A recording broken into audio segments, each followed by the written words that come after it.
We were still sitting on the bench in silence as the sun reached its peak. The fog had given no solace, no little gap through which the sun could reach us unimpeded. I sat there, a reluctant and pensive prisoner, her a mysterious captor, each ignorant of the other's thoughts. Finally, we both moved to speak at once. I laughed awkwardly as she ignored my interruption and spoke anyway. "We could use your services," she said simply, not turning towards me. "Your discretion would be encouraged, of course, but your position could help guarantee everybody's survival." I shook my head. "I don't think you've been completely candid with me. I want answers. Then you'll get your answer." She considered my request for a moment before shrugging. I took it as an indication to continue. "The words, did you write them?" "I did not," she responded simply and without expanding. I glowered, starting to understand the rules. "Do you know who wrote them? And who are you?" I asked. "Carissa," she responded. "And yes, I do." I sighed and rubbed the bridge of my nose, cursing her stubborn taciturnity. She chuckled at my frustration and seemed to decide to humor me. "There are people, all they do is write. Can they see?" She shook her head. "No," she answered. "Often it's people who aren't quite right. I suggest steering clear if you bump into them." "How did they get into my apartment?" The words had been everywhere. On the floor, on the ceiling, on the walls. They were on the streets and on the sidewalks and on the walls. Whoever these writers were, they really wanted to make sure I saw their work. If they had been in my apartment, I hadn't noticed, or they had come through when I was gone. Neither thought was comforting. She cocked her head irritably and picked at a black fingernail in boredom.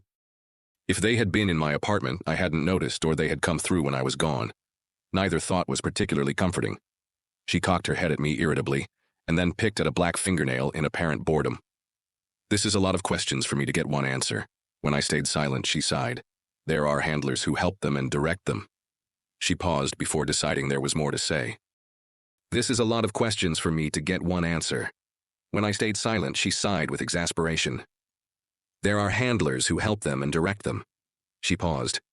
"This," she said, pointing to me and then to herself, "was not a coincidence. You have skills." She reevaluated. "Not skills like me or a seer or a colorer.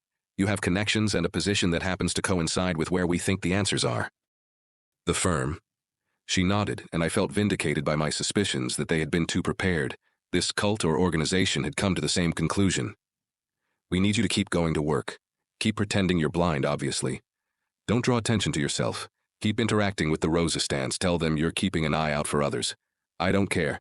Just do as you're told. Help us find answers, and keep seers away from the Rosistants." "Okay," I agreed, standing. "How will I find you?" I reached out a hand to seal the deal. She ignored it, and I sheepishly slipped it back into my pocket. "Same way you did this time. I'll be here." I glanced behind me as I walked away. The fog had almost completely concealed her. She was still sitting at the bench staring over the river. Had I not seen her eyes, I would still be convinced she was blind. That was the point, I guess. Convincing whoever they were that she couldn't see. I liked the idea of a safer approach to recovering our sight and discovering the cause of the great blinding, but I couldn't help but feel unease at being part of the suppression of sight in the meantime. She had also all but confirmed that they had had a seer give me sight, so part of me felt I should be thankful. I weaved my way back through the crowd of laborers out getting lunch. It shocked me how little had changed.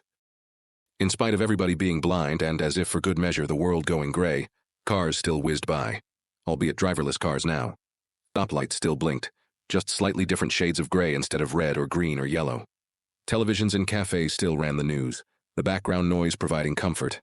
At tables, people listened to books or podcasts or chatted with associates.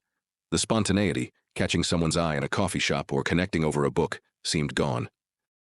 In front of the office building where I worked, I paused. I resisted the urge to look upwards at the structure that eclipsed the sun even when the fog didn't. Once familiar colleagues rushed by, their hair overgrown or their makeup disregarded. I felt a twinge of suspicion, too, wondering which of them might have known more about what would happen. From the corner of my eye, I saw a dash of color in the alleyway where the Rosistants was headquartered. Where their resistance had yesterday seemed brave and selfless, it now struck me as foolish and short-sighted. Adam's voice beside me caught me by surprise. I realized I had been staring at a television through a window. "Way to be subtle," he said with a grin, gripping my shoulder. I laughed it off, snapping my gaze away from the anchorman. His tie was impressively straight, and he stared fixedly at the camera, his eyes less empty than the people around us. "Sorry," I mumbled. I glanced around furtively in case they had seen us. I turned back towards Adam, The sadness I had seen the previous night as he kissed his son goodnight was gone, replaced by the cheeriness I had seen among the Rosistance members. "How's your son?" I asked. I immediately winced. Misery loves company, and his smile drooped.